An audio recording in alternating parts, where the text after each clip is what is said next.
Hazard क्या है? Any object, any condition which has the potential to cause harms.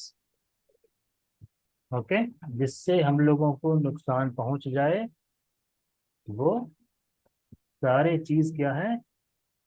खतरा है, हैजार्ड है। और रिस्क क्या है? जो उससे नुकसान हो। और रिस्क हमेशा ही एक कॉम्बिनेशन रहेगा। कॉम्बिनेशन किस चीज का रहेगा? Likelihood and consequences. इसलिए हम लोग जब रिस्क को जहाँ पर भी लिखेंगे तो उसको हम लोग मैथमेटिकल फॉर्म में लिखते हैं कि risk equal to likelihood and consequences. तो जो हम लोग लिख रहे हैं risk equal to likelihood multiplied by consequences, इसका मतलब क्या है कि अगर हम लोग जब रिस्क को आंकेंगे, रिस्क का आकलन करेंगे, रिस्क का रेटिंग करेंगे, तो रिस्क रेटिंग में क्या होगा? जब लाइक्लीहुड बढ़ेगा तो भी रिस्क बढ़ेगा, कॉन्सिक्वेंस बढ़ेगा तो भी रिस्क बढ़ेगा। लाइक्लीहुड कॉन्सिक्वेंसेस दोनों बढ़ेंगे तो भी रिस्क बढ़ेगा।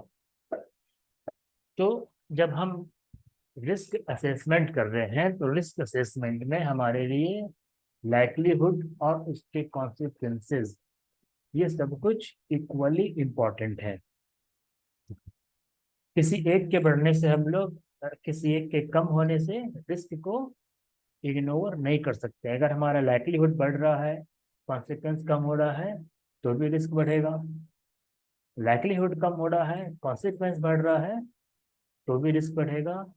और अगर दोनों बढ़ रहा है तो ऑटोमेटिकली रिस्क बढ़ेगा। जो हम लोग सिंपल कैलकुलेट करते हैं, समझो, 2 × 1 2 होता है, 1 × 2 2 होता है, 2 × 2 4 होता है। मैथमेटिकल कैलकुलेशन क्या कहता है? ये कहता है ना।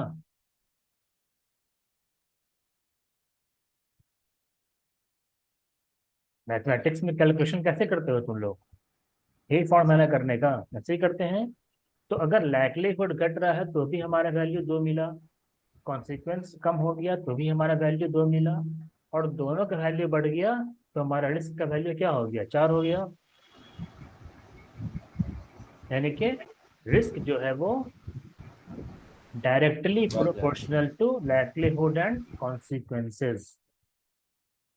तो हैजर्ड और रिस्क समझ गए हम लोग कि हैजर्ड क्या है, रिस्क क्या है। अब है रिस्क असेसमेंट। ये रिस्क असेसमेंट क्या होता है? तो कह रहा है कि risk assessment is the process of identifying preventive and protective measures. कैसे? by evaluating the risk of hazard and the adequacy of any existing control। कि जो भी हैजर्ड है उस हैजर्ड से कितना रिस्क है उसको मेजर करना, और हमारा क्या एग्जिस्टिंग कंट्रोल है उसको मेजर करना। और इन दोनों को मेजर करने के बाद जो हम जो प्रिवेंटिव और प्रोटेक्टिव मेजर्स अपनाते हैं, या हमारे पास जो मेजर्स है वो इनफ है, तो ये जो पूरा प्रोसेस हम लोग करते हैं, इस पूरे प्रोसेस को ही हम लोग क्या बोलते हैं? Risk assessment.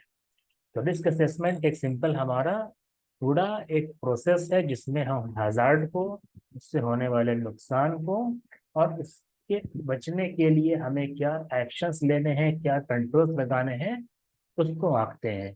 इसी प्रोसेस को हम लोग रिस्क असेसमेंट कहते हैं।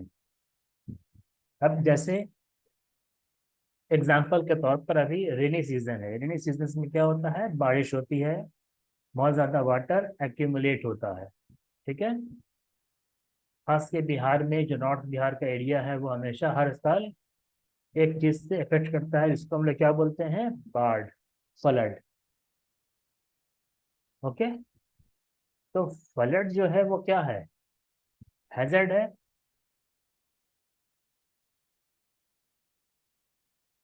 फ्लड का आना क्या है?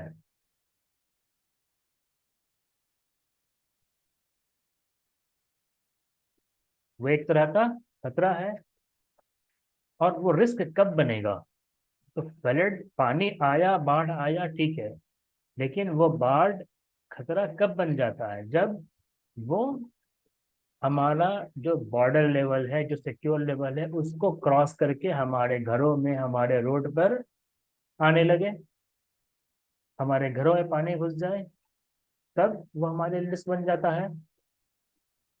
जैसे अगर हम लोग अपना एक घर में या अपने मोहल्ले में, अपने सोसाइटी में बात करें, तो हम लोग क्या करते हैं, एक है ड्रेनेज सिस्टम। ड्रेनेज, ड्रेनेज का काम क्या है? जो भी हमारा वेस्ट वाटर है वो फ्लो होता जाए और वो मेन ड्रेनेज होते हुए पास आउट हो जाए। तो वो एक हैजर्ड है। लेकिन जब तक हमारा जो ड्रेनेज है वो चौक नहीं होता है या फुल नहीं होता है, तब तक वो फ्लो होता रहता है, किसी को कोई मतलब नहीं होता है।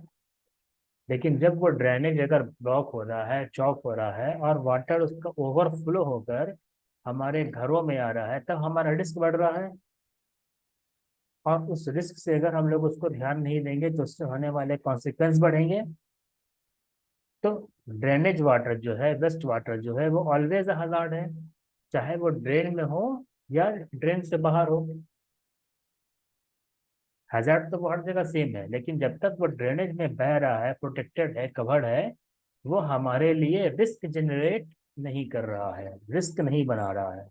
लेकिन जैसे ही हमारा ड्रेनेज जो है वो चौक हो जाएगा, ब्लॉक हो जाएगा,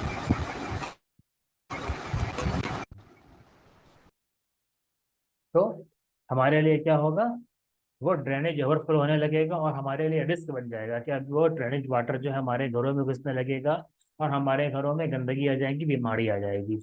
तो हैजर्ड और रिस्क क्या है? ये एक ऑलवेज कंडीशंस है। हैजर्ड तो हमेशा रहेगा ही अपनी जगह पर, और इस पूरे प्रोसेस को कि हमारा जो ड्रेनेज सिस्टम है वो चौक नहीं हो, हमेशा हम लोग हैजर्ड से बचे रहें और वो पानी हमारे घरों में नहीं घुसे, तो हम लोग क्या करते हैं, अपने घर की हाइट बढ़ा कर रखते हैं, प्रॉपर ड्रेनेज सिस्टम बनवाते हैं, टाइम टू टाइम उसका क्लीनिंग करवाते रहते हैं। तो ये सारे स्टेप्स जो हम लोग ले रहे हैं, किसके लिए ले रहे हैं? ताकि जो हमारा ड्रेनेज है वो ओवरफ्लो नहीं हो।